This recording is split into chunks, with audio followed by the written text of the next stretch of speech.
In Book 2 of the Republic, Glaucon discourses on justice as a mean or compromise, whereby men agree laws must intervene in order to prevent the excessive doing or suffering of evil. Those who practice justice do so involuntarily, conforming to just behavior only because they don't want to risk punishment for injustice.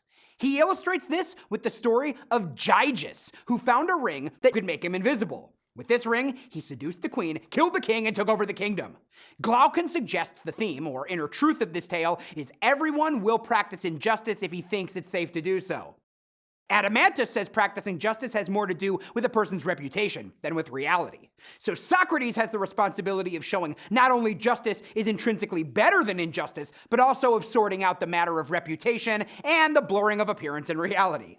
Socrates proposes they focus on the nature of justice in the state or city as opposed to the individual.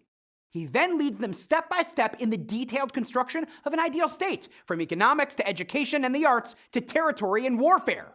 A special class of guardians, citizens whose talents and temperament qualify them for positions of civil and military authority, unite philosophy and spirit, swiftness and strength. Socrates makes clear censorship of the Greek literary heritage will be necessary because the guardians should not be exposed to tales of disputes, violence, and immorality among the gods and heroes. Traditional tales are rife with such lies. It's important the tales the young hear are models of virtuous thoughts.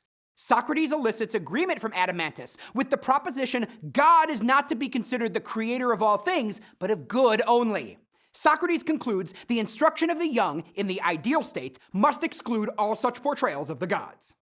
Glaucon argues the only reason people are just is they're afraid of being caught if they act unjustly.